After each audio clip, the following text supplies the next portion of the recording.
Yung hapon mga ka-farmers, nag-class kamulo din may classify sa among talong mga ka-farmers oh. Ang among trabante mga ka-farmers, may naman kay mga in English na may lang inistoryahan karon mga ka-farmers. Matay lupigan man tani.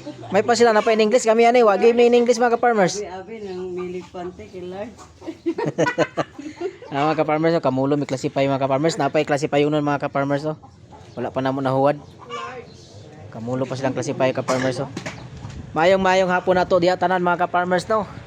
Adlawng Miyerkules karon mga ka-farmers. So akong kanunay gipahinumduman mga ka-farmers nga di kita kanunay dili kita malimot kanunay sa pagpasalamat sa atong Ginoo mga ka-farmers.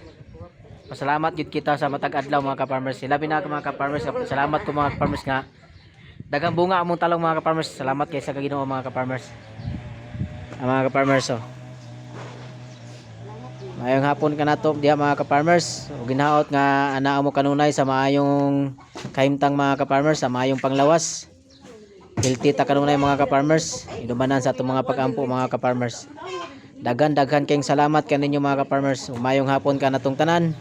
Ug dalaygon kanunay ang atong Ginoong Dios mga ka-farmers. Bye-bye mga ka-farmers. Amping kitang tanan kanunay.